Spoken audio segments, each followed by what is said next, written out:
This world will not leave you. یہ دنیا آپ کو نہیں چھوڑے گی، ہر مقام پر آپ کو تنگ کرے گی، کبھی کسی مقام پر تنگ کرے گی۔ جب آپ کامیابی کی سیڑھیوں پر چڑھنے لگیں گے تو یہ دنیا آپ کو تنگ کرے گی، یہ آپ کو روکے گی۔ انہوں نے تو اس ہستی اقدس کو نہیں چھوڑا جن کو رحمت للعالمین کا لقب دیا گیا، جو غریبوں کا ملجا اور ضعیفوں کا ماوا ہے، انہیں تو اس کو نہیں چھوڑا۔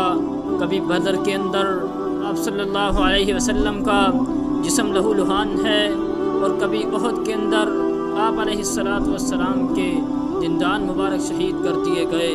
پھر ہم کون سی چیزیں ہیں ان کے آگے؟ ان سب چیزوں پر صبر کریں۔ اللہ بھی قرآن میں فرماتے ہیں ان اللہ مع الصابرین، میں صبر کرنے والوں کے ساتھ ہوں، اور استغفار کریں۔ امام غزالی رحمہ اللہ سے کسی نے آ کر سوال پوچھا، امام صاحب جو اولاد نہیں ہو رہی، مجھے کوئی نسخہ بتائیں، کوئی وظیفہ بتائیں۔ امام غزالی رحمہ اللہ فرماتے ہیں استغفار کر۔ ایک اور شخص آیا، اس نے اپنی بیماری بتائی، امام غزالی رحمہ اللہ فرماتے ہیں تو بھی استغفار کر۔ ایک اور شخص آیا، امام صاحب فرماتے ہیں تو بھی استغفار کر۔ کتنے شخص آئے، امام غزالی فرماتے گئے استغفار کر استغفار کر۔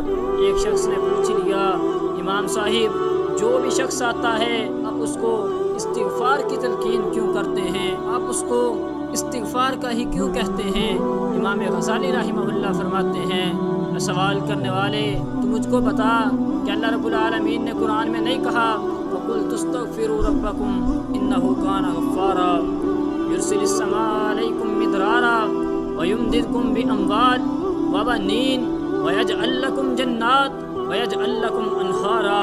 جب اللہ نے قرآن میں کیا دیا، جس کو بیٹوں کی ضرورت ہے وہ بھی استغفار کرے، جس کو بارش کی ضرورت ہے وہ بھی استغفار کرے، جس کو باغات کی ضرورت ہے، مال و دولت کی ضرورت ہے، بینک بیلنس کی ضرورت ہے، وہ بھی مجھ سے استغفار کرے۔ اللہ فرماتے ہیں استغفار کرو، میں تم کو جو تم مانگو گے عطا کر دوں گا۔ جب انسان اللہ کی طرف راغب ہو جاتا ہے، اس کے دین کی طرف آ جاتا ہے، پھر اللہ فرماتے ہیں میں انسان کو ایسے درجات اور ایسی بلندیاں عطا کرتا ہوں جہاں انسان کا گمان اور انسان کی یہ سوچ نہیں جاتی۔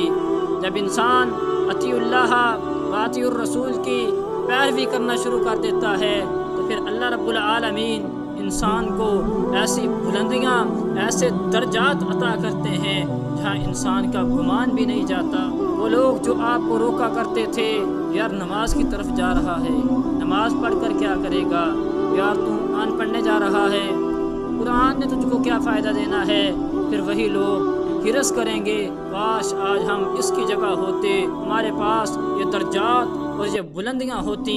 یہ درجات و بلندیاں ایسے نہیں ملتی، اللہ کے دین کی طرف آنا پڑے گا، پھر اللہ رب العالمین آپ کو ایسی بلندیاں اور درجات عطا کریں گے جہاں آپ کا گمان، وہم اور سوچ بھی نہیں ہوگا۔ جب آپ اطیع اللہ و اطیع الرسول کی پیروی کریں گے تو پھر اللہ رب العالمین آپ کو ایسی بلندیاں دے گا، ایسی بلندیاں جو آپ کو روکا کرتے تھے، پھر وہ آپ سے ہرس کرنے لگے۔